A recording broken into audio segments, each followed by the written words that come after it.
Hello, I'm Mrs H. You can find my patterns at www.mrs-h.com, or you can find my skill builder videos on patreon.com/Baganeer. In today's video, we're going to be sewing the Sophisticated Sling. I've got two versions here with me, one made in this sumptuous green velvet and one made in this Mora faux leather. They both look very different, but also both look very sophisticated.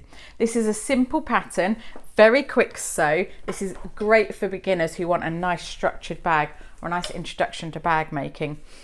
You've got a oval flip lock here. This is the M-line oval flip lock.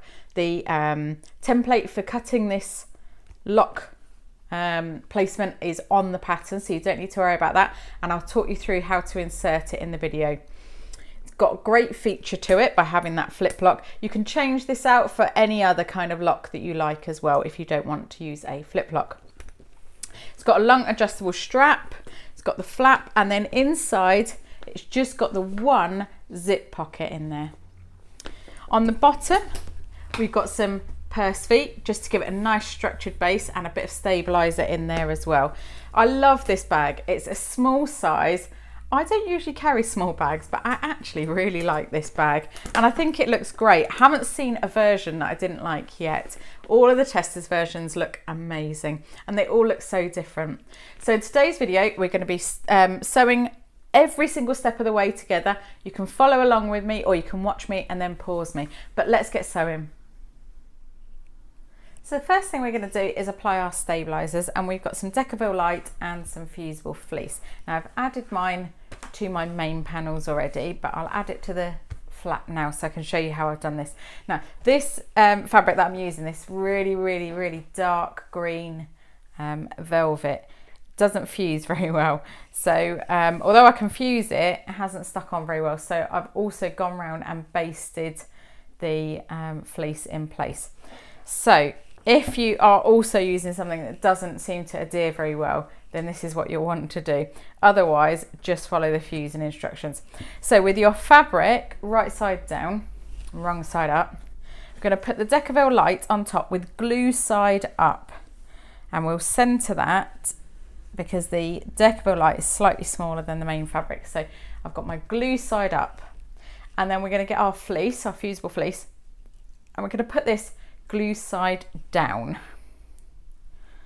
Okay, so the two glue sides are matching each other.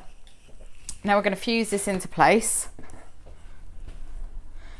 as best you can. Now my fleece that I'm using doesn't like you pressing on it directly, so I'll use just a cloth over the top just to protect the fleece. And then because my velvet doesn't attach very well to things, I'm also going to nip round and just baste it around the corners as well. So I'm fusing these two together. This is really, and this one, because I'm using the velvet, this is mainly to get that Decaville Light and fusible fleece to attach together. It's kind of stuck.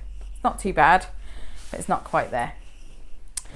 So on mine, I'm just going to turn it on the right side and baste around the outside. I'm just going to use a long stitch length, and because I'm using fleece, I'm actually going to baste at 1/8 of an inch seam allowance. That's 3 mil away from the edge, because that's then going to compress the fleece down, which will be inside my seams. So because this is a small bag, compressing the seams down is never a bad thing. Yeah, great. I thought I'd just managed to cut my velvet from a wonky piece, but of course it's got the nap, hasn't it? Right, okay, so I'm going to change up to my longest stitch length that I've got on mine. That's a number 6, and I'm just going to whiz around the outside.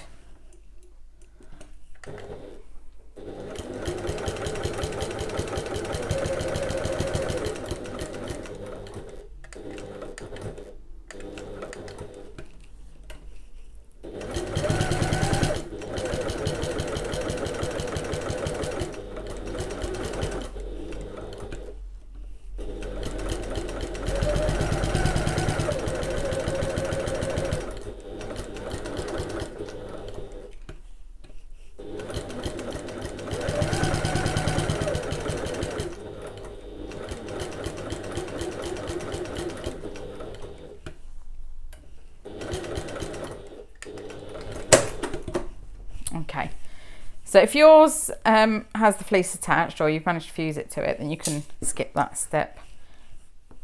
It's just really for mine to make sure that I've attached my fleece. Okay, it's very strokeable, this fabric.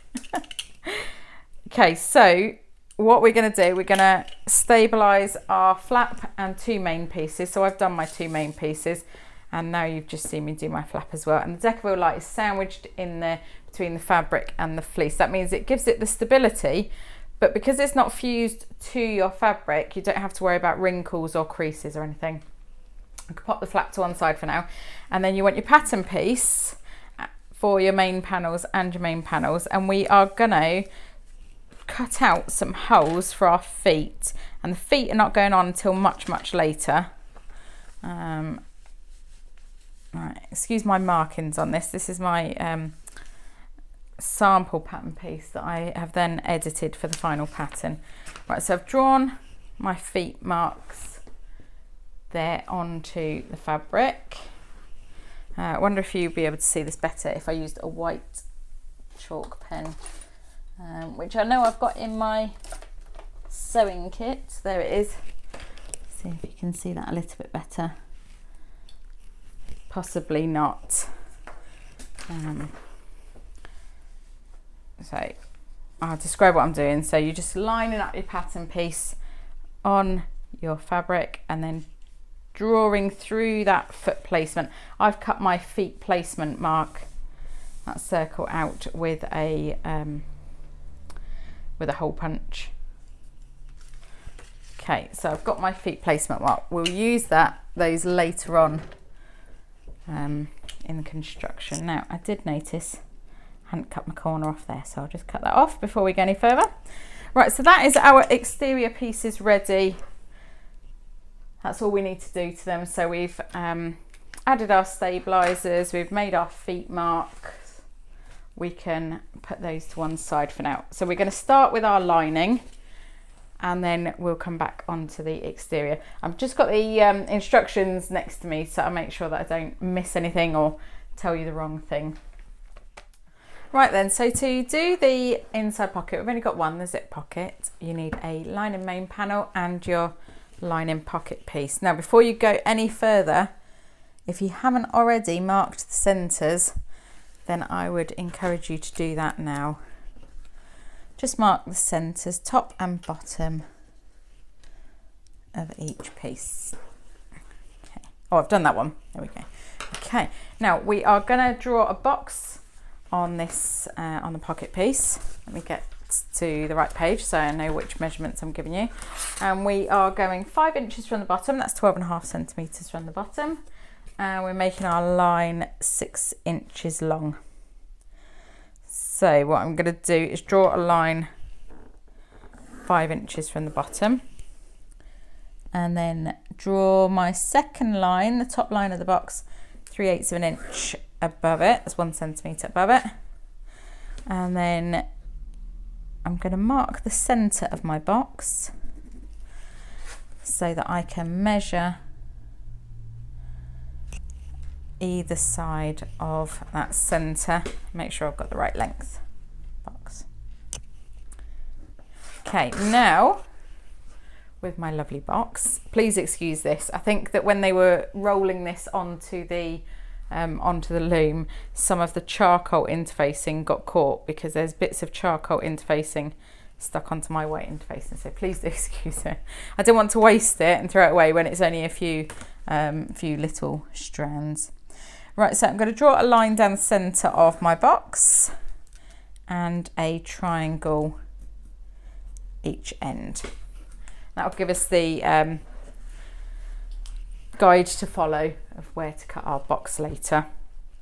Right, now we're going to place this right sides together on top of one of the lining main panels. We're going to place it 2.5 inches or 6.5 centimetres from the bottom.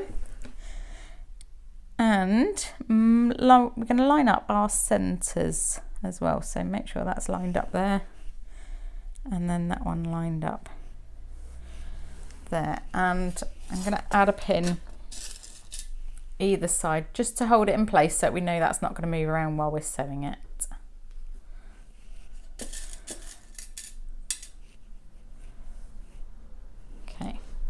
Now we're going to sew around the outside of this box, so ignore those triangles and that line in the middle. We're just going to sew around the outside of the box.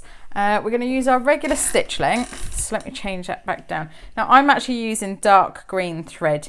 If you can't be 100% confident that you can sew really neatly, and I can't even say for sure that I'm 100% confident, but that's the situation we find ourselves in, then I would change to a matching thread. Okay, seems that I'm going for a contrast thread, and we're just going to have to try really, really, really hard to sew really straight. Okay, so I'm going to sew around this box. As I approach these corners of the box, I'm going to decrease my stitch length right the way down, and then so that I can make sure that my needle falls right on that very, very corner of the box. And then I can, with my needle down, lift the presser foot and pivot, put the presser foot down and carry on sewing. Okay, but the reason I decrease my stitch length is so that I can get right into those corners really accurately. And then as I turn and I keep sewing, I can change back up to my regular stitch length. Okay, there's no need to back stitch on this one, as long as you overlap a couple of stitches at the start and the end.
Right, so we've sewn all the way around the outside of the box. Now we're going to cut through that centre line and down to the end. So I've got my little scissors. I'm going to use a knife to start it off, and then I'm going to cut the rest with the scissors. So I'll just cut a little slit down the centre, get us started. And then I can pop my scissors in. Now we're going to cut all the way along this centre line as far as the triangle, and then we're going to cut up each leg of the triangle so that we're cutting right into the two corners of the box. We're not going to cut through the stitches though. Okay, so just cut as close as you can, and if you get to the point where we're turning it through and it's not quite a nice sharp turn through, then turn it back in and see if you can go just a little bit closer into these corners. Okay, trying to get really close into these corners without cutting through my stitches. Okay, and then I've snipped as far as that triangle. I'm going to go into either corner. And again on this side. Okay, I think that's nice and neat. Proof will be in the turning it out. Right, so now get my pressing board back. I'm going to press this from this side. Okay, so from the, I guess that's the wrong side actually. So from the wrong side, I'm going to give that a little steam press. Little shot of steam there. Okay. Now, the next thing we are going to do is we're going to use the iron to push against this. So I'm going to pull this up and push against it with the iron, and then pull it down and push against it with the iron, and pull it to either side and push it and sort of press it with the iron, push against it with the iron there. Okay, and that's going to give us a really nice, neat finish. Okay, Now there's inevitably going to be a few creases or a few puckers in every single zip pocket you ever make. However, if you press it from the right side, then you're controlling where those puckers go. You make sure that they are on the inside rather than being on the outside. Just press the last side here. Okay, once you've pressed all 4 sides of that, then what you can do is push this through the hole that we've made.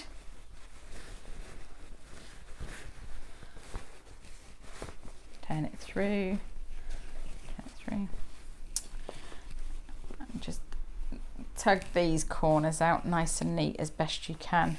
Now, rather than press from this side, because again, the puckers might transfer onto the other side, I'm going to turn it over onto the right side and just use your fingers to make sure those edges are nice and neat and pushed out. And we're going to press from this side. So I'm going to press the bottom edge of the box first. You can do it the top edge, doesn't really matter. And then the little side edges. And then I'm going to press the top edge of the box. So again, just going to use my fingers to roll that seam out, manipulate it out nice and neat, and give that a nice steam press. That's the key to a nice finish on a pocket like this, is a good bit of steam in the right place. Okay, so that's looking nice and neat on the front. Let's double check the back. Yep. Not too bad. I do have a few puckers, as I said I would, but rather than them being on the front, they are on the back, and that's exactly where we want them. If there's going to be puckers, we want them to be on the back, don't we? Right, just dry my mat a little bit. Do you get a bit of steam happy? Now on the back here, we're going to need some double-sided tape. So if you have got some double-sided tape, grab that now. I've got my sewing box underneath the desk, so I have to keep disappearing down to pick up what I need. Right, now we're going to add a line of double-sided tape to the top and the bottom of the box on this pocket panel piece on the wrong side there. Okay, so I'm just going to run this along the top, take that stray red thread out of the way, and another piece on the bottom there. Okay, now we're going to get our zip. I did have a zip here somewhere. There we go. There's our zip. Better take the tag off, hadn't I? Okay. Great. I forgot to double check it worked. It's always a great first step, isn't it? Now, with the zip pull a little bit sort of further in, I'm going to pop this panel on top of my zip to make sure that it's nicely lined up. Now, if your zip is long enough to cut off these metal stoppers, then do. If it's not, then when you place it in this window, I like to make sure that I can see that metal stopper through the box, because then I know exactly where it is and it's not going to go under my needle as I'm sewing this into place. So I'm actually just going to trim that off, because for once I've managed to grab a zip that's longer than I need. Right, so I'll start from this side. I think that was the way I wanted it, wasn't it? Yeah. I'm very particular about which way I have my zip pulls, because I like to be able to reach into my bag and unzip it from left to right. So I like to make sure that it's facing a particular way when I put it in. And you'll see that on most of my patterns, you'll see my zip pull facing the same way. Right, so once you're, oh dear, that's not very straight at all. Right, so I suppose the step here is to make sure that your zip is nice and straight inside your box there, and that your zip pull is visible in that box there. Okay, right, so once you're happy with the placement, just give it a nice press down onto that tape. Now I'm going to top stitch this starting from this bottom corner on the opposite side to the zip. So because I like to zip from left to right, my zip pull is on the left with the zip closed. So I'm going to start stitching it into place on the right hand side down here. I'm going to sew about 1/8 of an inch or 3mm away from the edge, and I'm going to sew all the way along here, shorten my stitch length when I get to the corner like I did before, stop with my needle down and pivot, sew up here, again short stitch length into this corner, pivot, and then all the way around all 4 sides and stopping back here. You can either do a little back stitch, or you can overlap your stitches, or you can leave them long and pull them through to the back to tie off. It's up to you. I think I'm going to leave mine long and pull them back through to the back to tie off because I'm using a contrast colour. So I'm going to pull my bobbin thread out. I usually use the automatic thread cutter, which does leave the bobbin thread a little bit short for doing this. So I'll pull it through to the top so I know that I've definitely got enough to tie off. And I'm using my regular stitch length to start with. I'm going to start down here in the bottom. Make sure that all of your layers are nice and flat so that you don't catch any while you're sewing. You haven't got any pattern instructions underneath. I'm saying that from the voice of experience, having done it.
Right, so what we do then, this is a great finishing technique, this is, turn over to the back and you've got your 2 bobbin threads there, so one at a time, just give it a little tug and you should see a loop appearing, and that is the top thread, and you can give that a tug and pull it through to the back.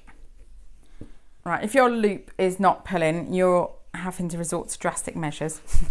Get yourself a little hand needle, and we're just going to thread this top thread through the bobbin, through the needle,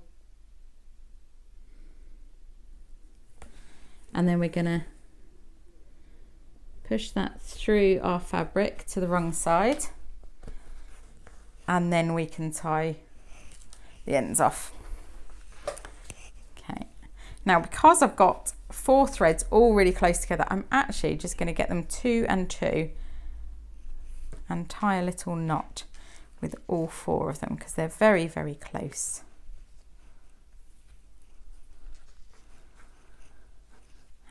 Tie them 3 times, and you can add a bit of fray check if you want to that as well, just to make sure that they're very secure. Now I've got quite a bit of a zip overhang, so I can trim that off. If you've got a perfectly fitting zip, then you probably won't be able to trim that off. Then we are going to fold this, hang on, pull our zip pull through to the middle at least, and then if you do forget to open your turning gap later, it doesn't matter, you've got a little bit of wiggle space that you can get through. And then we're going to fold this top of the pocket down to meet the bottom, and we're going to sew it together. Now this is, we are going to leave a turning gap in the bottom of this pocket, and we want to leave as big a turning gap as we can, really. It will make it a lot easier turning our bag through later on. So let's have a look at what size we've got. So we've got a little bit to play with. I think I'm going to just make a mark 3/4 of an inch in from each side, and then that'll remind me. So I'm going to start sewing at the top here, and I'm going to use my regular stitch length, or here rather, use my regular stitch length. I'm going to back stitch at the start here, and then I'm going to sew down to the corner and pivot and sew as far as this mark. Then I'm going to back stitch again. Then I'm going to increase my stitch length up to the longest basting stitch, and I'm going to sew between these 2 marks. And then I'm going to decrease my stitch length back down to my regular stitch length, and I'm going to back stitch here again. I'm going to sew to the corner and pivot and back up to the top and back stitch again. So these 2 top corners and these 2 bits by the marks, I'm going to have back stitching on, and between them my regular stitch length, and then between these 2 marks it'll be our long basting stitch. Okay, so let's get sewing on that one. Just using my regular seam allowance here.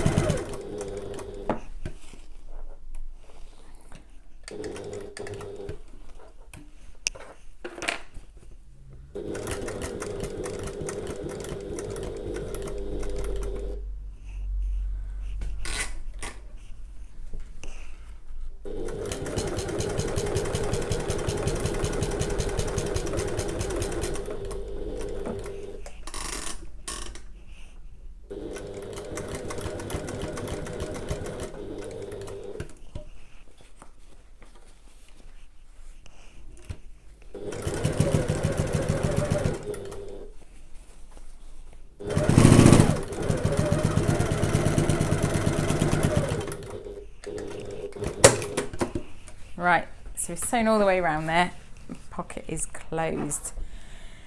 So we're going to steam press these stitches, our basting stitches, between these 2 areas of back stitching. And that means that when we come to take these out at the end, we can close our turning gap easily by folding back along the line of stitch holes that we've left behind. Okay, let's give that a little bit of steam. That's going to really compress those stitches into the fabric. If you want to as well at this point, you can also fold your seam allowances back and give it a little press or a finger press. That will give you a super neat finish on the end there. Right, so we've done our zip pocket. Now let's open that all the way so that we know that that is completely open, and when we come to turn our bag through later, we're not going to have any problems turning it through. And then we'll get our second lining main panel, and let's see if I've got a label, or have got a label. Let's add a label while we think about it. There's some inseam labels printed up with my website on. Okay, so I'm just going to add that into the seam before I forget. I usually always forget to put these labels in, so I'm trying really hard to remember and use them. I think I bought these about 6 years ago, and I'm still using the same original pack. Right, I've basted that into the seam, so now when we sew it, it will be there.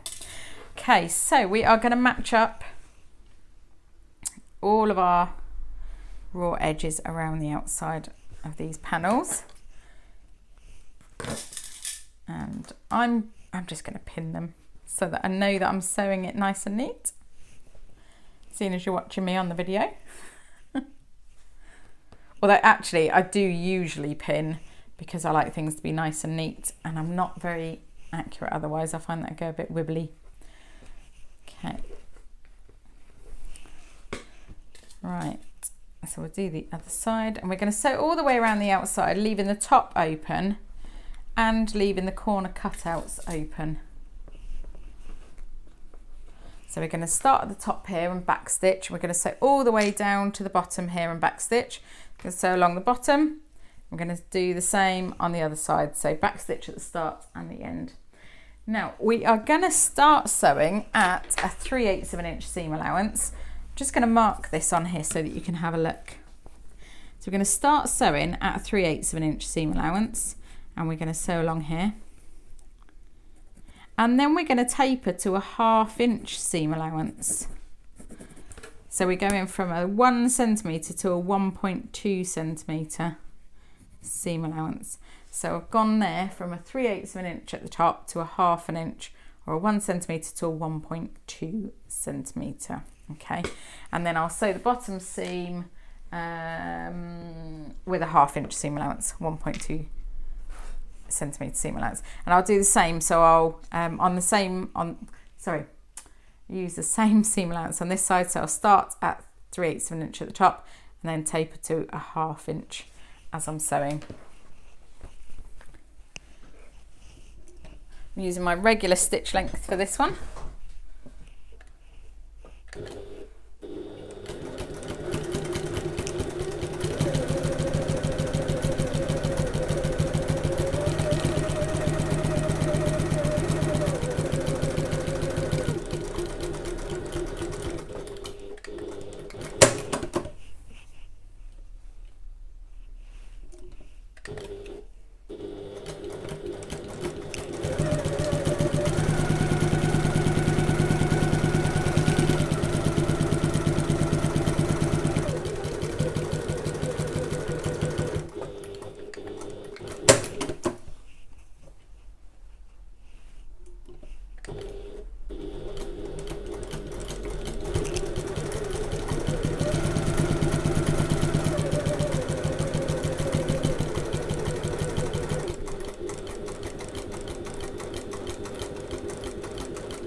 So we'll take these pins out, and then what we're going to do, we're going to box our corners. And the way we do that is I usually put one hand inside. You can press your seam allowances open if you'd like to actually, and that does give a nice neat finish on a lining with a box corner. But I'm not going to for the minute. I'm going to nest my seam. So you can either press them open and then box it, or you can nest your seams. That means just to have one seam allowance going that way and one seam allowance going that way. So they're alternating. So you just match your side seam to your bottom seam. Just want to make sure that's nicely lined up. And pop a pin in it. It doesn't matter too much if it doesn't match up exactly on these two corners, don't worry. As long as it matches nicely on the seam, which it does, then that's all that we're going to notice once the bag's sewn. Okay, we'll do the same on this side. Just pulling my seam allowances open so that I can make sure that they're nice and neat. And okay, so I'm going to sew across these using my larger 1/2 inch or 1.2 centimetre seam allowance, and I'm going to back stitch at the start and the end. I'm using my regular stitch length.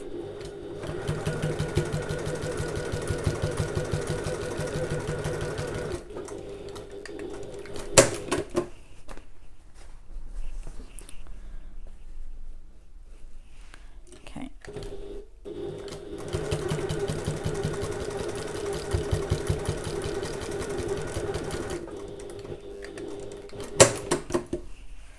Right, so just double check your corners are nice and neat and you're happy with all of that. But that should, in theory, be the lining finished and we're ready to move on to the main panels. That looks pretty neat to me. I'm quite happy with that. My lining is done. Right, let's get started on the exterior. So again, we're going to want to mark our centres. I'm actually going to use a really bright colour pen because I'm going to do it. I'll probably be able to see that maybe on the exterior as well. Not too bad. Don't know if you'll be able to see it, but I can see it. Just mark top and bottom inside the seam allowances, and then I just know exactly where I am with my lock and with my centre. Right, we're going to place our lock. So I've got the M-Line Bags oval flip lock, which is what the pattern calls for, and this is the one that's got the templates on the pattern piece for you. So it comes with a few different parts. Let's talk about that first. So you've got the male half, that's this half, and that's the one with the sticky outy bit. Okay, so that's the male half, and a washer to go with it. And then you've got the female half. So you've got the front plate, the washer, so that's the one that doesn't look quite so thick, and also the screws. Now I've got 3 screws with mine, it only needs 2. I expect that's in case I lose a screw, and I can fully understand that.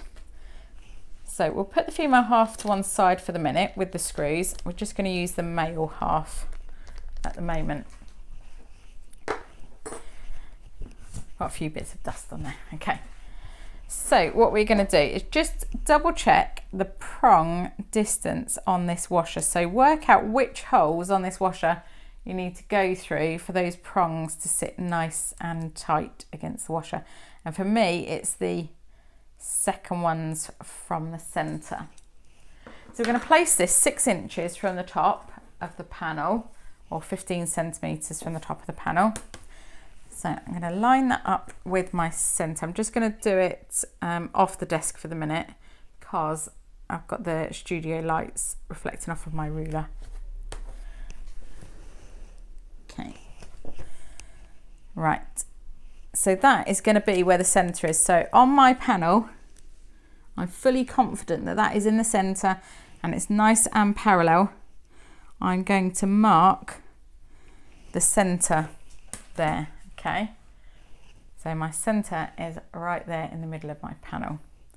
Then I'm going to put my washer on that mark that I've made in the centre there, and then I'm going to mark where my prongs go. So mine were 2 from the centre there. Okay, so what I'm going to need now is my little slicey knife. I'm going to slice through those 2 prong marks, and we're going through all of our layers. So we're going through our fabric, interfacing, decaville and fusible fleece. Now before I add any fray check to it, these locks bend both ways, so don't worry too much about which way is up and which way is down. I'm just going to check that that fits through those holes nice and easily. Yes, it does. Okay, so I'm going to add a dab of fray check to those holes to make sure they don't grow any bigger than we want them to. That's the first thing I'm going to do. Now I'm also going to add a dab of glue right in the middle there, and that is going to make sure that this lock is not going anywhere, or at least this half of the lock. Okay, just added a little dollop of glue onto the middle there. Push our prongs through, and I've used my fingers. I've just pushed up in the middle of the 2 prongs to make sure that that is nice and secure to the glue. Make sure it's nice and parallel to the top of your panel, and once you're happy with it, you've kind of got to have one hand underneath for this one. Once you're happy with it, add the washer, and we're going to bend the prongs inwards on this one. Okay, so then the whole lock is pulling against itself and it can't slip out. So I'll bend those in and I'll just flatten it down a bit. Okay. Right, once you're happy with that, add a little bit of tape onto the back. And this is just to stop these prongs rubbing through to the lining, but also it is a little bit of extra security on those prongs at the back. Now my washer's a little bit bigger than my tape, and I put my tape on a bit wonky. So let's do a second line of tape. Okay, just to protect all of that. Right, we can ignore that lock for the minute. We're going to come back to that. We need our second main panel. I brought my screwdrivers so that I know that I've definitely got those, but I don't need them right now, so I can put them to one side. So we're going to place our, oh no, hang on, I haven't punched my holes, have I, for my feet yet? I've made my marks but haven't punched them, so let's punch them before we go any further. Well done if you spotted that. I'm gonna use this hole punch, I think. I'm just gonna punch a hole on each of those 4 marks. Then I'm gonna add a bit of fray check. Okay.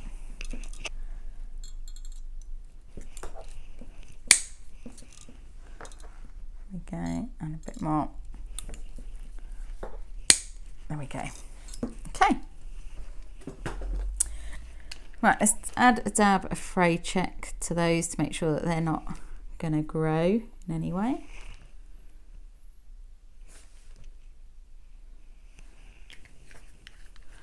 Okay, and just leave that dry for a second. And then we'll pop these one on top of the other, matching these bottom edges and corner cutouts, and we're going to sew along this bottom edge using our regular seam allowance. We're only sewing along the bottom edge at the minute. So our regular seam allowance of 3/8 of an inch or 1 centimetre. We're going to back stitch at the start and the end, and we're using our regular stitch length as well. So let me change that down. Okay.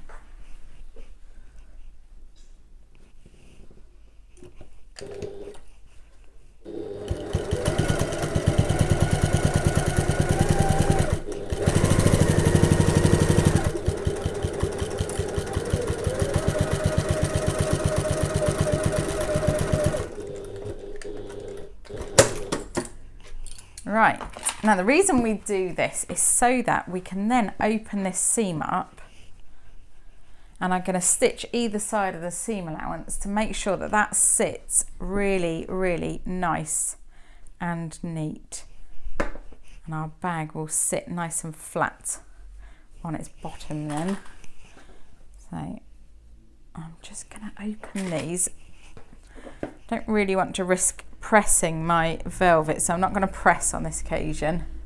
And because I've got a nice stitch either way, top and bottom, I could either sew from this side, or I can sew from this side and just make sure that it's pushed down, seam allowance is pushed open as I'm sewing. So I think I might sew from this side so that then I know that that is nice and neat on this right side. And I'm going to use a slightly longer stitch length for my top stitching. I'm just, actually I should have told you this, I'm sewing 1/8 of an inch or 3 mil away from that seam that we've just sewn.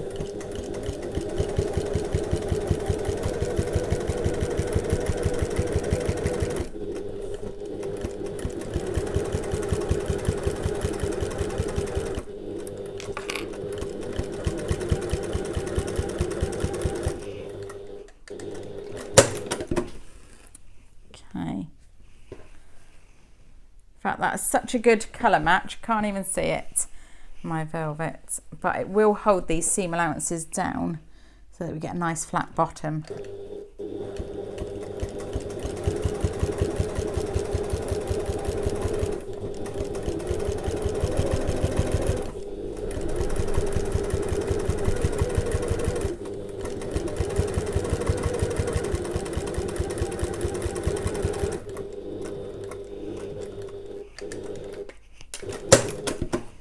Right, so I've sewn either side of the seam there, and hopefully, yep, sewn my seam allowances flat. I just had to check before showing you in case I've done it terribly wrong.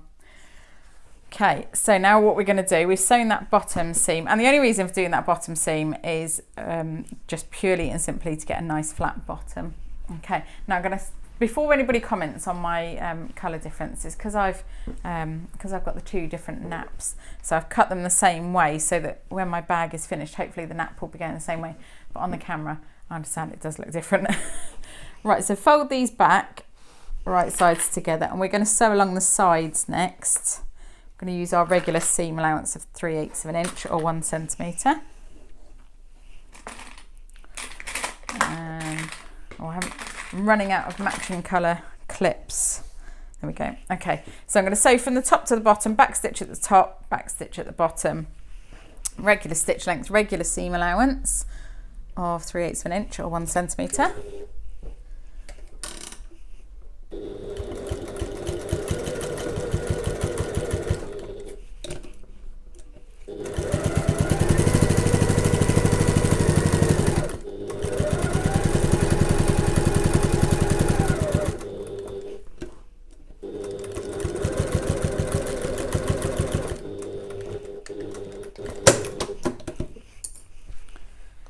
And then the same on the other side.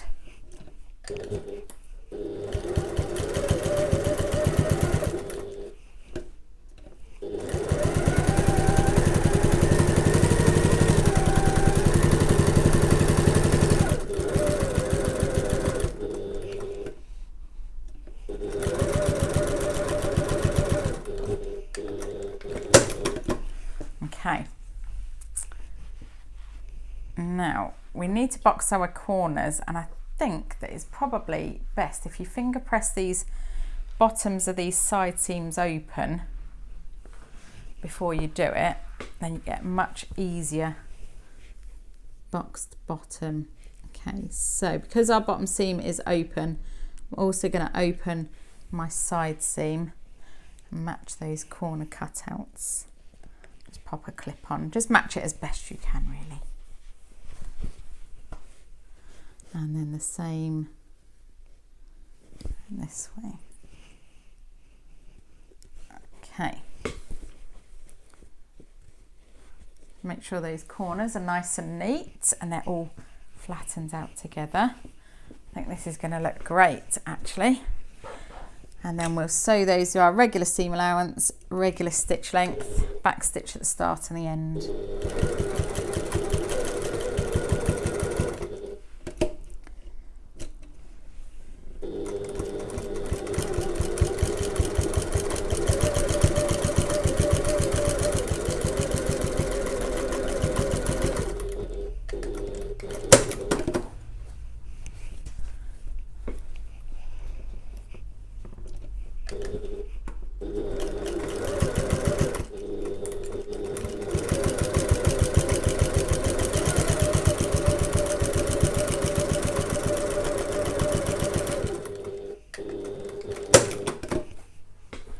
Right, so double check those corners after you've sewn them, just to make sure that they are all nice and neat and exactly how you want them. Yep, look great to me. Okay, then we can pop our exterior to one side. Right, so we got our lining and we got our exterior. We are getting somewhere now. You can see the finish line. Okay, next thing we want is our strap ends. Now actually I'm going to leave these, no I can't really, I was going to say I'm going to leave them and work out what hardware I need. I don't know whether I need a deep, what's it called, a wide mouth slider or not. Okay, in that case I'll use these square rectangle rings. Square rectangle rings, does that make sense? Sort of. And then I know that that will match either way. Right, okay, I'm glad you're here for this decision making process. Now we're going to draw a line down the centre, so that's 1 inch from the edge, 2.5 centimetres from the edge, and then we are going to fold. If you can press your fabric, then do press your fabric. We're going to fold each long edge into the centre, press. If you can't press, then stick with me, and top stitch into place. Okay, so if you can't press, then just fold it and top stitch it. If you can press, then do press and then top stitch it. So we're going to top stitch it into place 1/8 of an inch or 3mm from the edge. So for this fabric where I'm not going to press it, I'm just going to fold it in, make sure it's in the right place, and then sew it whilst holding it.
Right, so I've got both of those sewn. They've got the long edges folded into the centre there, and the top stitch. Now I'm going to thread them through my rectangle rings,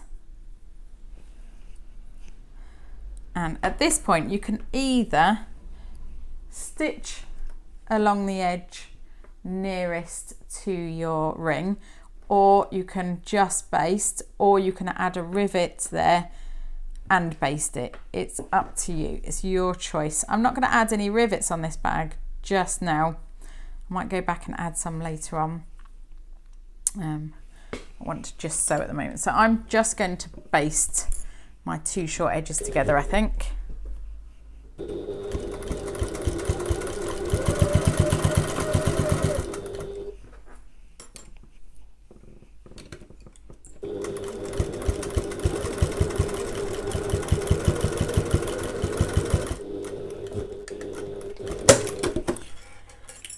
Now, I think it might be prudent, seeing how these are sort of flooping around a bit, to add a little bit of glue inside there, just to keep those rings in the right place. I probably should have thought about this beforehand, but because I'm not riveting till later, I think that would be a good idea. If you want to sew, if you can get close to that rectangle ring, then please do, but because my fabric is a little bit thicker, I'm going to rivet. So just put a dollop of glue in there, give it a nice press down, and put a big clip on to hold it. There we go. And I'll put a dollop of glue in there, right in the middle. Give it a squeeze. So it's in the right place, and add a big clip on there. Right. Okay, so those two can be placed to one side for the minute, so that's lucky. So we've glued that, and then we're going to pop them to one side for the minute. If you top stitch those or added a rivet, you don't need to glue it. I'm just gluing it to hold it in the right place until I come and rivet, if I want to rivet later. I'm not sure how blingy we're going to go on this one. Okay, next we need our flap pieces.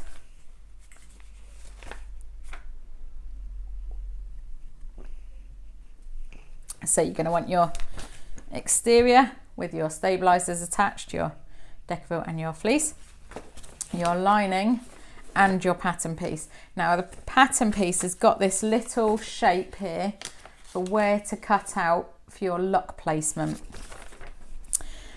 I've cut that out, and then I've transferred that onto my lining fabric on the right side. That is a bit scary, but as long as you get the placement right, don't need to worry, because we're going to be cutting that out Oh, that's obviously not the right placement.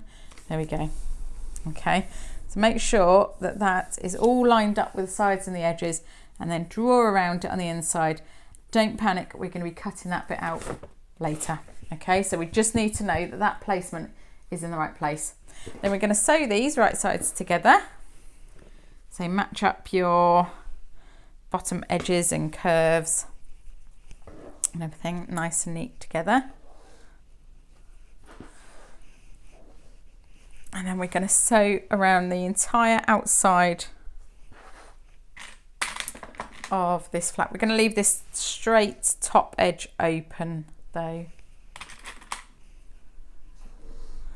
I'm going to leave this top edge open here, but we're going to go around the rest of the outside. Okay, just add a few more clips for good measure. There we go. You don't need to add as many clips as me. I just like to add extra clips. So we're going to start at this top edge and back stitch. We're going to use our regular stitch length and our regular seam allowance. We're going to sew all the way around, all the way around, all the way around to this end, when we're going to back stitch at the end as well. Okay. Move some of my bits and pieces. Okay.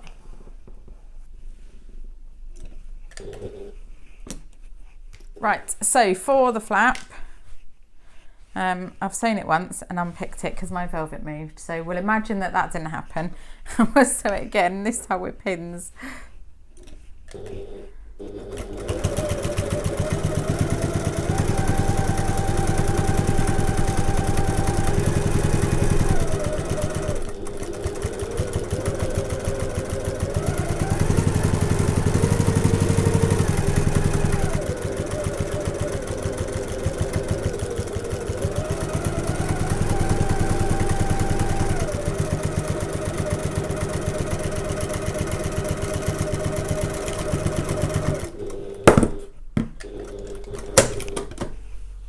Right, that's much better. That didn't move around at all.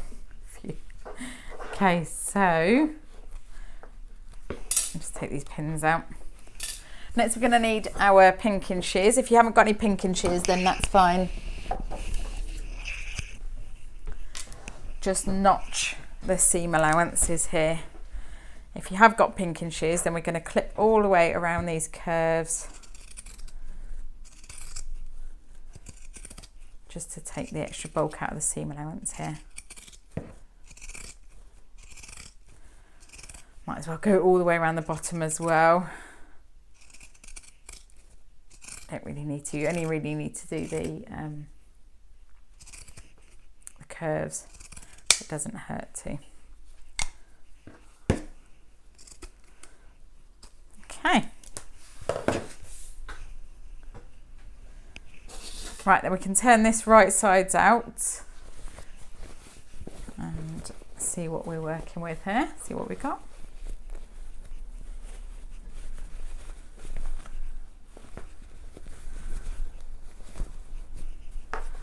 Okay, so push all these curves out nice and neat. And run your fingers around the inside. Smooth it down. Okay, right, that looks pretty good to me. I'm going to change my bobbin thread over to a white thread because I think that would look a lot neater on the flap rather than my green.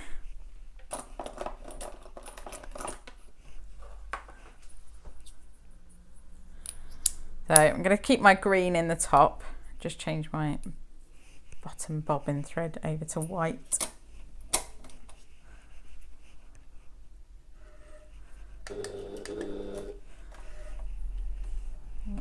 Okay. Now, if you can press your fabric, then I would recommend you press it. If not, then just finger roll it out as best you can, flatten it and smooth it out nice and neat. Now we're going to sew around the outside 1/8 of an inch away from the edge, or 3 mil away from the edge. Just going to add a couple of pins in the top to hold all the layers together and that open end. You can baste across the top there as well if you want to hold it all together. So I'm using my regular stitch length or my top stitching length, whichever you prefer.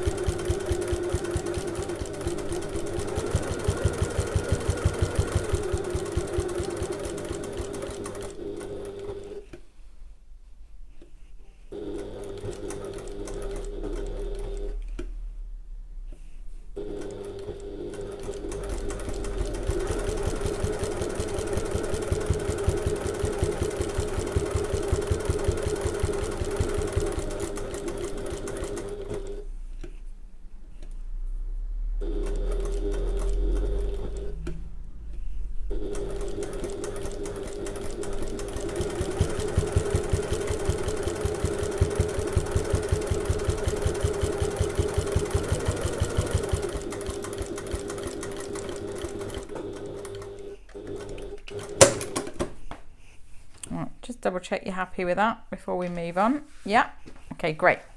I am actually going to baste across the top of my flap to make sure that those layers are all held together.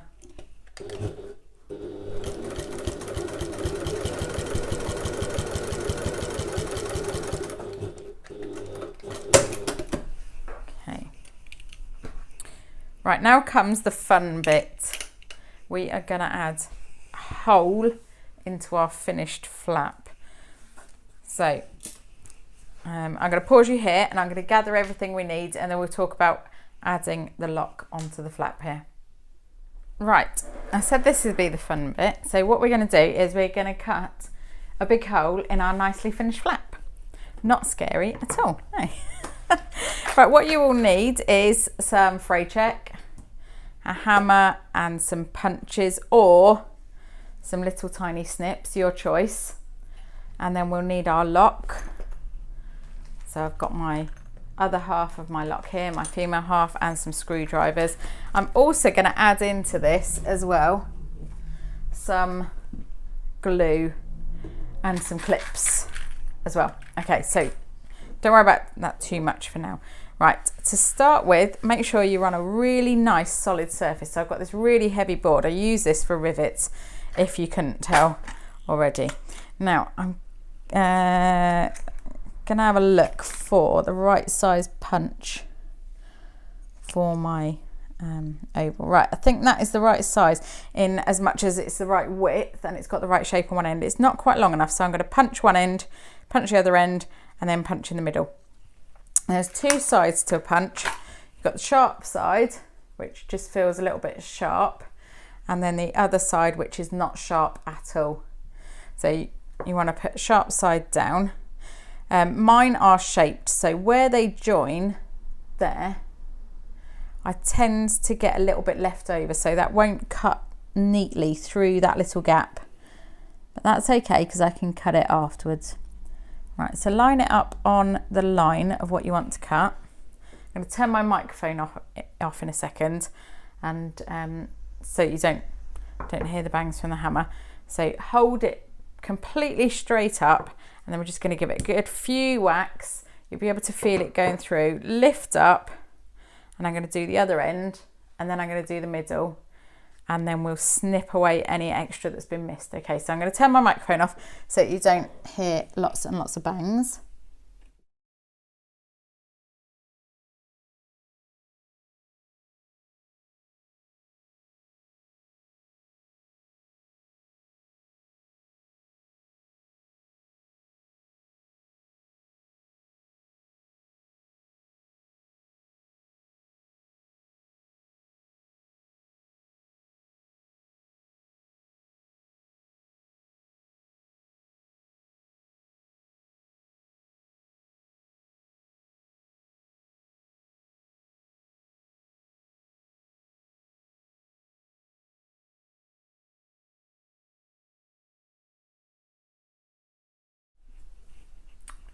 Right, so you notice, because I whacked it a bit hard, I had to hammer the side of it to get it back out of the board again, but that's okay. Right, I can put my punch to one side for the minute. Now it hasn't gone through 100% cleanly on that middle bit. Do you remember I overlapped it a little bit? So what I need to do now is go back with my scissors just trim those little extra bits off. Okay, and then I'm going to turn it over to the other side. And my punch, although it's gone through, it hasn't taken this fabric out. So I'm just going to snip any bits that I can feel or I can see. Just got a thread hanging on to that bit of fabric. There's a little thread hanging on there. Make sure that that's nice and neat and even. Okay, so once you think you're happy with it, I think I'm happy with it. Turn it around so you can see it a little bit easier.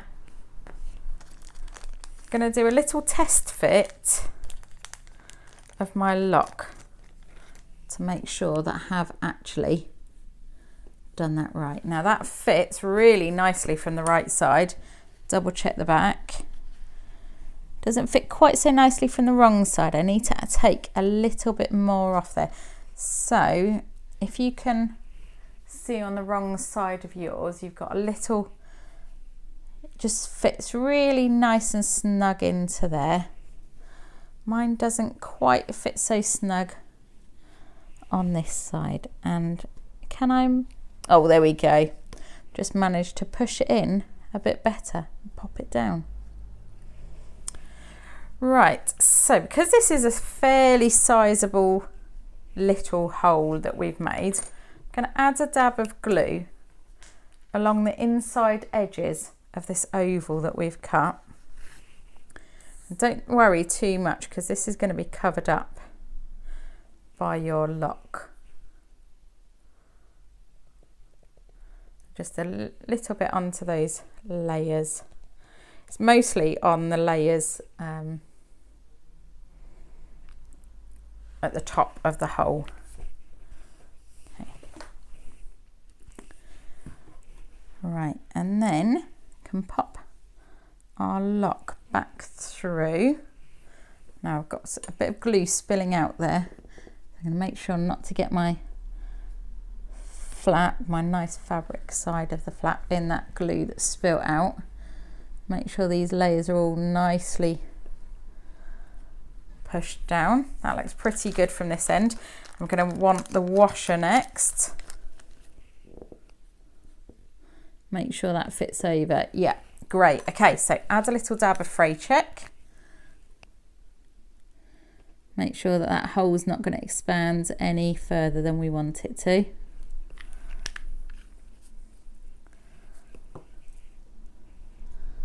Make sure I'm pushed down nice and neat on all edges.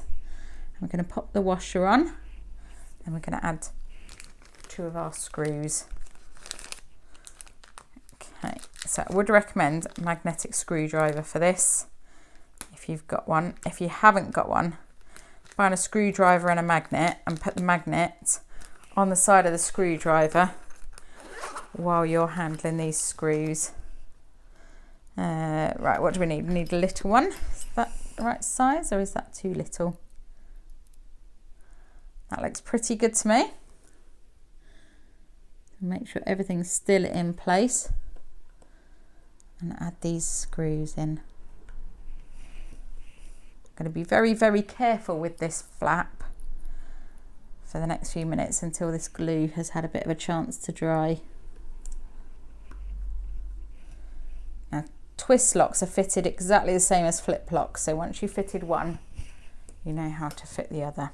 Right, so let's double check. That looks pretty good from the front. Looks pretty good from the back. I've got one stray thread that I can see just poking through. Oh, there we go, it's come out now. Obviously it was just a trick. Okay, so that's our flap with the lock installed. I've got the plastic on it still. So I can put all of these bits and pieces to one side and we'll add the flap onto our bag. Right, so we want our flap with the lock installed. Get these bits of fluff off of it. I suspect this fabric might be a fluff gatherer. And we want our exterior. I'm going to turn that right sides out and push these corners out. And we are also going to want our strap tabs as well that we did earlier, and we set them to one side, didn't we? I've just spotted a stray thread at the bottom of my bag here. I'm just going to snip that before we go much further. Okay, so I've got the main body, the flap. You can double check that that fits if you want, but if it's come from the same set, it should, no problem. And our strap tabs. So I'll take my clips off. Hopefully those have glued together nice. Yeah, that's not moving around now at all. That's great. So on this exterior, we're going to add our strap tabs and our flap. So the flap is going to go on the back. So we'll turn that over and we're going to do right side to right side on this one. And did I mark the centre of my flap? I must have done, because I vaguely remember doing it. I'll mark it again because I don't seem to have access to that mark. That's the centre, and I've got the centre of my exterior. So we're going to match the centres together along that top edge. Now, I learnt from my lesson earlier it was better to pin this velvet than clip it, so I'm going to pin this. I'm just going to match along the top edge here.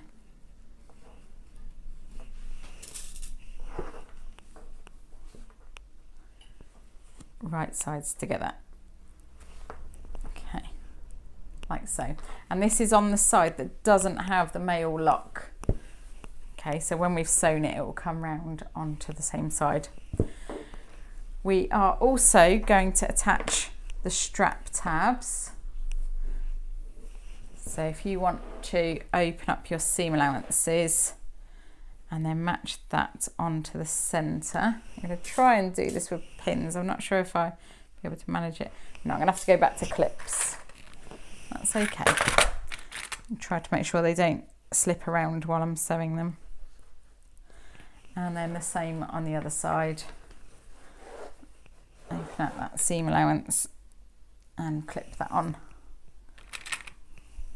There. Okay, now we're going to baste these into place along the top edge. I've got a flatbed machine, so I'm actually going to turn this back round the other way because it's a bit tricky to sew this from the wrong side. Oh dear, I should have done that before I put pins in, shouldn't I? If you've got a flatbed, then and you haven't already done it, then pause me here and turn it inside out and then pin your pin your flap on. Although you probably won't be using this velvet upholstery fabric, so you might not have a problem. Right, tuck everything inside where it's supposed to go. Right, we're still attached. Okay, so now I'm going to baste my strap tabs and my flap into place, and let's start at that one and then I can just keep going all the way around. I am going to baste those about 1/4 inch. Well, that's 6mm in. And flatten my bag out, that's better. And I'm going to use a long basting stitch.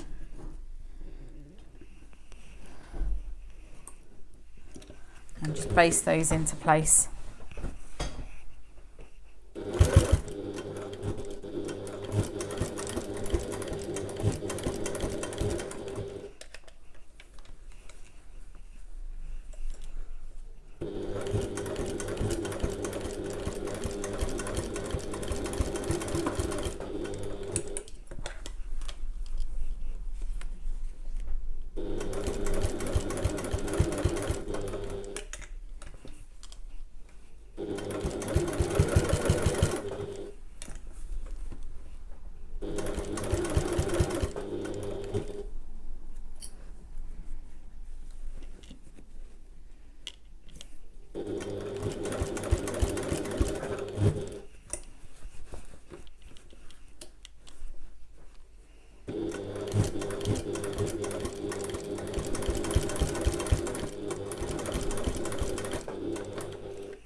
Right, I think that's all okay. Didn't slip around too much. Double check. Right, and then we can turn that right sides out and add the lining. Okay, so I'll just grab my lining. Right, so we're going to make sure that our exterior is right sides out. For those of you with a free arm, yours is probably still right sides out already. If you've turned it inside out to use a flatbed machine, then you'll want to turn yours out like me. Okay. Oh, that looks so lovely, doesn't it? From now you can get a real good sense of how it's going to look, your finished bag. Oh, excited about finishing this now. Okay, so now we're going to get our lining. Now, if you haven't already, then open these basting stitches on the turning gap. Okay, so we steamed them earlier. So as you unpick them, or as you remove them, you should see there's a little line of stitch holes left behind, which we'll use later to turn under the seam allowances on this turning gap. Okay, all right, we'll just take these extra thread out. And I know we did it earlier because we talked about it, but just double check that your zip is still open. Yeah, great. Okay, now you're going to pop this, or you're going to pop the exterior inside the lining, and it will be a tight fit, and I understand that. But the reason we do that is to minimize how many times you've got to turn it right sides out once the lining is inserted. I mean, I've turned mine in and out multiple times at this point, so I'm not too bothered. But if you are using a different kind of fabric or faux leather or something, then you probably want to minimize how many times you're turning your bag inside out. Right, I'm not sure that my strap ends are completely 100% level there. Yeah, I think they are. I think I was just imagining things. Right, so whichever side you want the pocket on, that's the side you want to insert into that pocket side. So I'm going to match my pocket side to my flap so that my pocket is on the back of my bag. Make sure that everything is all in there nice and neat. Squash it right the way down. It will be a tight squeeze. Then we're going to match our side seams on our exterior and our lining together. Okay. Now I'm going to clip these, and then I am thinking that I might hand baste in a few strategic points before I sew this in, just on my fabric, because I'm using a particularly slippery fabric. Please don't feel that you need to hand baste if you're not using a slippery fabric. I've made lots of these in lots of different fabrics and never felt the need to hand baste until today. So I think that it's probably a good idea for my slippery fabric, but you don't need to worry about it unless you were tempted by my green velvet and have also gone for a slippery fabric. Right, so we're going to pin or clip all the way around the top on these layers. Make sure they match along the top edge there. Okay, and then we're going to stitch around the entire top of this bag. If you're using a flatbed like me, then how you're going to sew is you're going to sew with the foot inside the bag, and it is going to be a tight squeeze. Okay, I'm going to just do a little bit of hand basting, and then I'll come back and we'll sew around the entire top here. Right, well, as much as I hate hand basting, I think that was probably the right thing to do. So I've basted all around the top there to keep all my layers together. Now I'm going to sew. I'm going to start at the back here where it's thickest, and we're using our regular 3/8 of an inch or 1 centimetre seam allowance and our regular stitch length. And we're just going to sew all the way around. I'm going to back stitch at the start and the end, even though I'm going to overlap slightly. I just don't want my stitching to come undone here.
Right, so in theory, that should all be good. I'm just going to put my hand through this turning gap and double check how it's feeling around the top before I turn it through.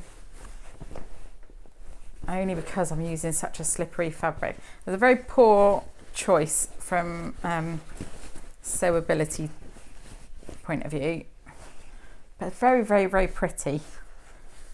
Okay, right, so I think that's good. Now what we're going to do, we're going to turn this through. So first things first, hand through the turning gap and grab hold of the bottom corner of the exterior and pull that through. Okay, so you've got your bottom through, and then just give it a gentle tug. You should come through nice and easy, or easy-ish. Before I go all the way, I'm just going to do another double check that everything is as it should be. Yes, it is. Great. Okay. So we'll make sure that everything is pushed out, nicely turned through. Make sure all these layers and things are where they're supposed to be. Push the lining back inside.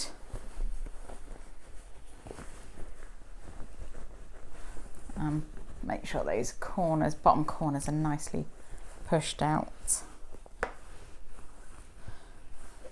Okay, so what I like to do is I like to just smooth everything out inside of the lining, just to make sure it fits nice and neat before we go any further. Yeah, that looks pretty good to me.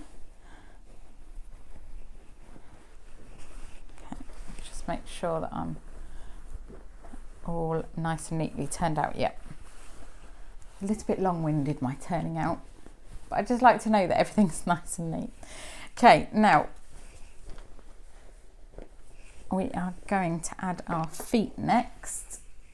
So you'll need some plastic bag base and some feet. I'm using M-line domed feet. They come with washers, but I'm not going to use the washers because I'm using this plastic mesh. So I don't really need the washers on this occasion. And don't worry about the holes because we punched those holes earlier. So it's literally just a case of inserting them. And I find on small bags like this, actually using the plastic mesh rather than a solid plastic, or you know, sometimes we save a bit of money by using the chopping mats and things, but actually on this occasion using the plastic mesh is a lot easier because you can get the prongs through the holes in the mesh without too much trouble. I might regret saying that now. Right, so pop that plastic mesh inside. So pushed it through the turning gap and flatten it out inside. Oh, hang on, I've got it caught behind my lining. There we go. Okay. So make sure it's nicely between those two box corners and all flattened out, all neat. Okay. Once you're happy that that's even in there, then pop your feet through and then open up the prongs inside. That was my concentrating voice, that was. So my hand inside, I've got through the turning gap in the inside of the bag, and I'm pushing against the plastic mesh to enable the prongs to go through nice and neat. And then once the prongs are through, I'm using that hand just to open up those prongs inside. Okay. And the last one. Right, I think they look great on this bag actually, a real good little feature. Now I'm going to add some scraps of duct tape on the inside just to cover the backs of those prongs. Now it's a bit tricky on this one because it's such a small bag, so I'm doing it by feel. mostly. Oh, that one wasn't too bad at all. Got that one. Okay. Two. Let's try and do the other three. If you can see through the turning gap in your bag, then that's ideal. Oh, hang on, nearly there. Okay, that's two. Two down, two to go. Well, they're quite close together, so I might be able to get two in one if I've done the prongs in the same direction. No, I haven't. That would have been too easy, wouldn't it? Okay, that's my third one done.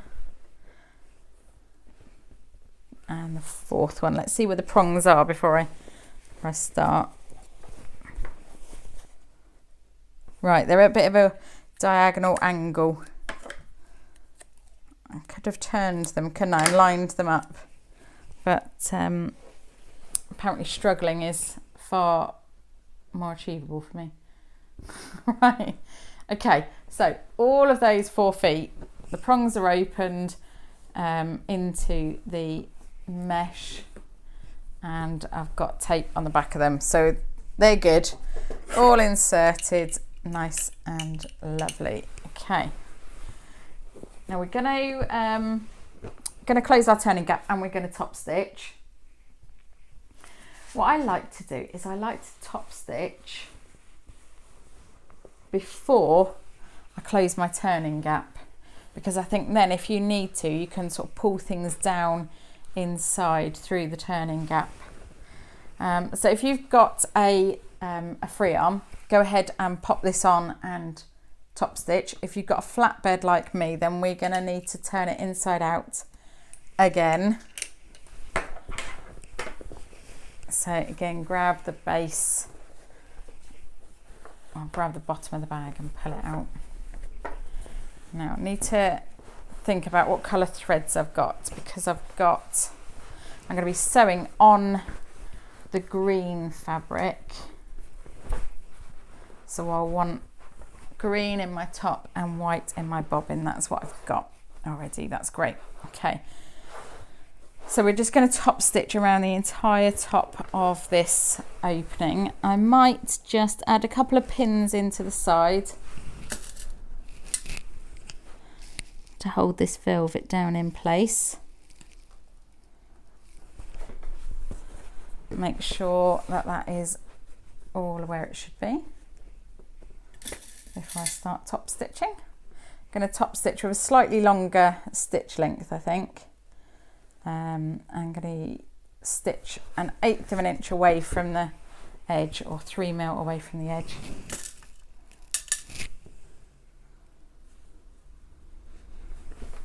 Okay, so I think I'll start on the back there where the flap is, just in case it takes me a few stitches to get into my stride. And I'm going to start with my needle down so that I know that if I need to stop and readjust, that it won't go wobbly.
So my stitches are really hard to see on the green, so I'm just having a look around the lining to double check that I haven't missed any bits or gone wobbly, and no, it looks great.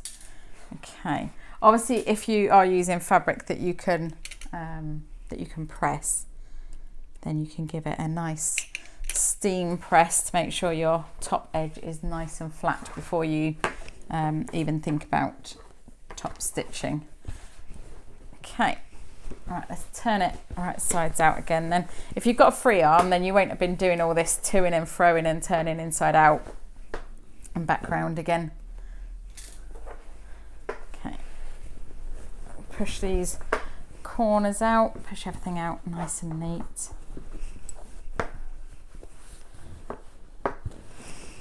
Okay, just wanted to double check that my mesh is in the right place, because it didn't look quite in the right place when my bag was inside out, but it does actually, yeah, it's in the right place from the right side. That's great. Okay, now before I forget, let's close our turning gap.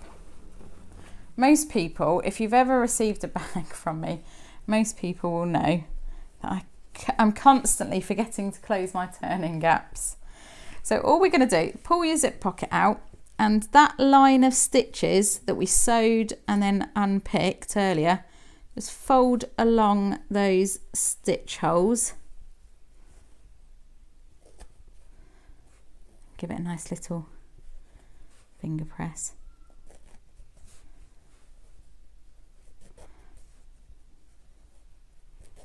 And then we're going to fold those in together, and we're going to stitch those. So we'll either use a close machine stitch, so a real scant 1/8 of an inch, or kind of 2 mil if you're working in metric rather than 3 mil, or you can use a hand ladder stitch. Now, because I've already had to do hand stitching on the machine, and we all know how I feel about hand stitching on this bag, sorry, when I did my basting, I am going to do a machine stitch because I hate hand sewing, and I've already done some, so I feel like I've done my fair share. So I'm just going to sew using a very, very close machine stitch, very close seam allowance.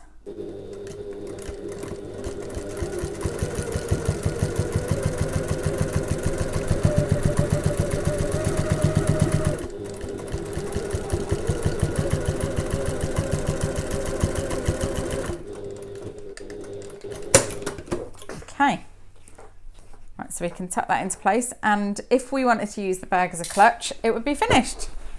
Yay! And we'd be done, but we've left these rings on the top, so I guess we'd better make a strap for it. So just tuck everything down inside, nice and neat. You can give your bag a nice press if you're able to press it.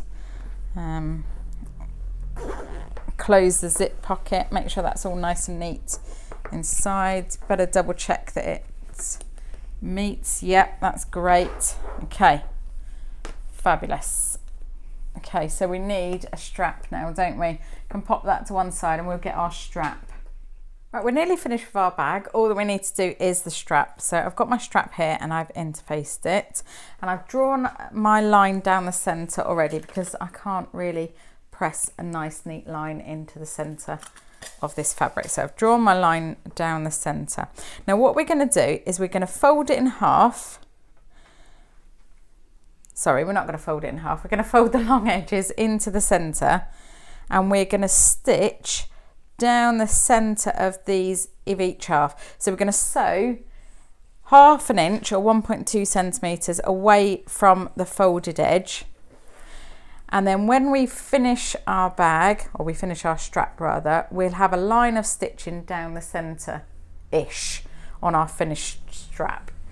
Okay, so what I've done is I've measured on my sewing machine where the 1/2 inch is and put a seam guide in. I'm going to use my regular no, I'm going to use a slightly longer top stitching length, stitch length, I think. And as I go, I'm just going to be folding this into the centre. Start my needle down.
Right, so I've sewn one half. I've sewn that quite slowly so that I can make sure that I'm being accurate as I sew. Now I'm going to do exactly the same on the other side. So I'm going to pull it through and fold it over and sew as I go, exactly the same as I did for that first side. This time I'm going to be folding the long edge in to meet that the other long edge at the centre there.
Right, okay, so both sides are folded in and stitched into place. What we're going to do now is, where we've got these two edges folded in, we're going to fold it back on itself and match those folded edges. I wonder actually whether one of these little clips might stop it moving around quite so much. Now we're going to stitch, or we're going to sew these ends together using a 1/4 inch seam allowance, that's 6mm seam allowance, and I like to sew from the folded ends first. That was useless using that clip, wasn't it? Because I took it off straight away.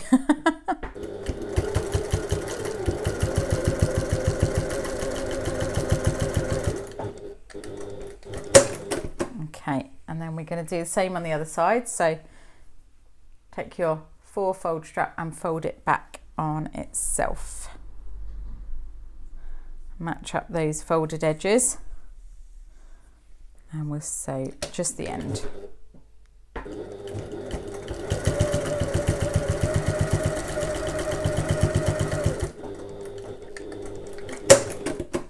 Okay, what we're going to do now is just trim these corners of the edges, of the ends, sorry. So where we've sewn them, we're just going to trim these corners just to reduce a little bit of bulk out of that end. Do the same on this side as well. Okay. And then what we're going to do is we're going to fold it through to the right side so that those folded edges are inside, tucked nice and neat inside there. Now, if you can press your fabric, then do give it a nice press to keep all those raw edges inside nice and neat. I'm going to add this clip back on there while I do this other end. So all we do is we take this end that we've sewn and we've clipped and we fold it, push it through, make sure that end is nice and neat. If you've got a pokey stick or a turny tool, then now's the time to use it. Make sure that corner's nice and neat.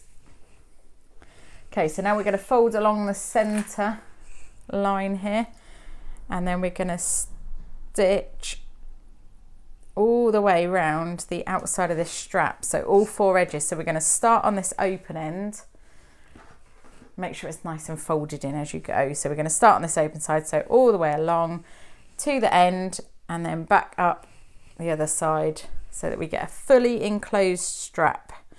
Now I'm going to leave that clip on there and start a bit further down, I think, just so that I know those layers are nice and neatly kept together. So I'm going to sew using a 1/8 of an inch seam allowance. So I'm sewing 1/8 of an inch from the edge or 3mm from the edge.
Right, there we go, all the way around those 4 edges of the strap, nice and neat. So let's take the extra threads off of this. Now we need our strap slider.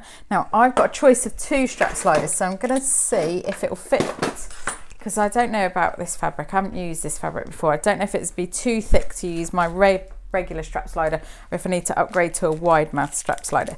So let me try it on the regular one first, and just looking at it, I suspect it might be a little bit too thick to use this one.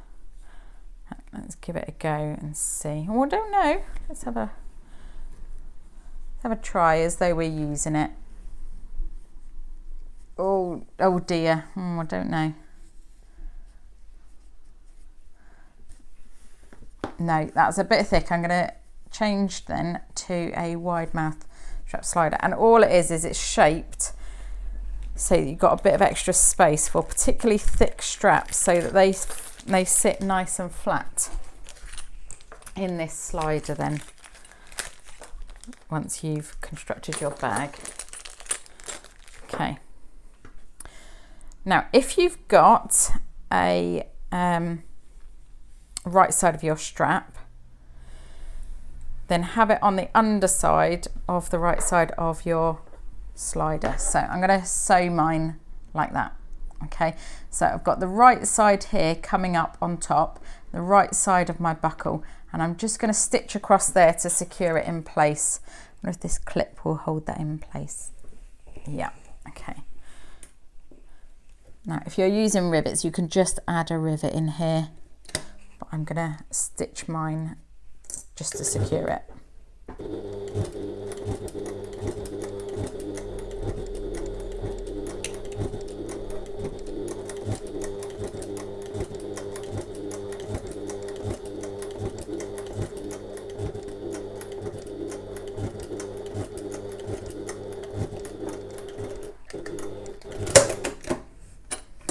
Right, okay. Oh, that didn't quite snip. There we go. Trying to get a bit better about cutting my loose threads as I go, because I always forget and end up with loose threads. Right, okay, so what we've got is our strap through that slider. Okay, so we've got the short end on top there. Now I'm going to follow the pictures on the pattern as to which end to put my slider through, because I want it to be the same way. So I want to, it says on there, so to wear the bag on your right hip, thread the loose end of the strap through the left ring as pictured. So that's what I'm going to do. So I'm going to thread this through the left ring. I'll turn it around so it looks, it's the right way round to you. Okay. So I've got my slider on top, right side's up, I've threaded it through the left ring, and now we're going to bring this back through the buckle and out the other side.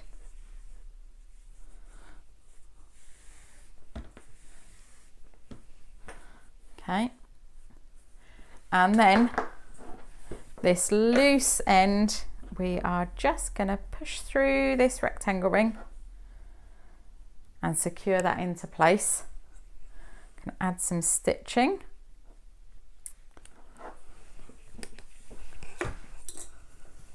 Or a rivet if you prefer.